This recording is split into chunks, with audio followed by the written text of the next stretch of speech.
Selamat datang kembali di analisis mingguan dari Exness. Di minggu kali ini kita akan membahas mengenai efek dari laju inflasi yang melambat dan tekanan terhadap dolar AS. AS seperti yang kita ketahui telah menjadi pusat perhatian dari seluruh dunia dan terutama dari bank sentralnya yaitu The Fed. Kondisi ini telah membuat laju inflasi AS menjadi hal utama yang diperhatikan selama beberapa tahun terakhir. Terutama dimulai dari pertengahan tahun 2021 yang mana terjadi peningkatan dari laju inflasinya. Seperti yang terlihat dari grafik yang ada, di mana terjadi kenaikan sejak bulan Maret pada tahun 2021, di mana kenaikan ini bisa dikatakan cukup stabil hingga mencapai puncaknya di 9,1%.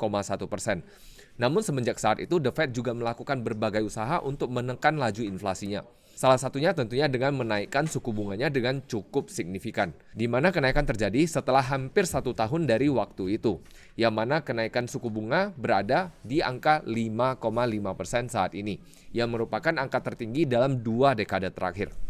Selain itu, ketika terjadi pandemi kemarin, The Fed menaikkan saldo dari neraca mereka naik dari sekitar 4 triliun dolar ke sekitar angka 9 triliun dolar. Yang mana angkanya juga sudah mulai menurun belakangan ini dikala The Fed hendak menekan laju inflasi. Yang mana saat ini angkanya sudah di bawah 8 triliun dolar. Selain itu, The Fed juga melakukan langkah yang lebih ekstrim yaitu dengan mengubah tolok ukur dari laju inflasi dari yang sebelumnya menggunakan laju inflasi gabungan menjadi hanya laju inflasi inti seperti yang dapat kita lihat. Yang mana laju inflasi inti ini mengecualikan dari beberapa data yaitu data harga makanan dan juga harga bahan bakar. Dari sudut pandang teknikal, terlihat bahwa pergerakan harga DXY telah mencapai di angka 100 pada bulan Juli kemarin, kemudian harganya memuncak pada bulan Oktober kemarin di angka 107.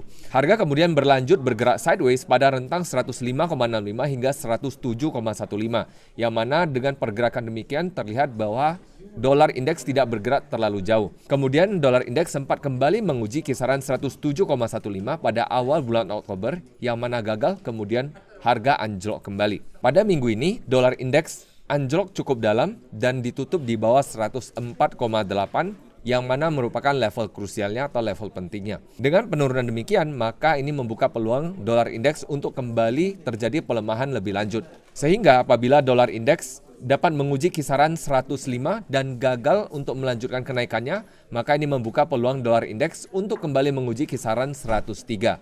Sebaliknya, jika dolar indeks kembali ditutup di atas 106, maka ini membuka peluang dolar indeks untuk kembali menguji kisaran 107. Sekedar mengingatkan, pada minggu ini masih ada beberapa data ekonomi yang cukup penting yang dapat memberikan harga yang lebih volatile, seperti penjualan retail di Inggris dan juga izin membangun yang ada di AS. Selain itu, pada malam hari ini kita akan adakan webinar mengenai sistem testing yang dapat memberikan kita lebih banyak informasi ketika kita melakukan pengujian dari sistem trading kita. Jadi itu saja analisis mingguan kali ini, sampai jumpa lagi minggu depan.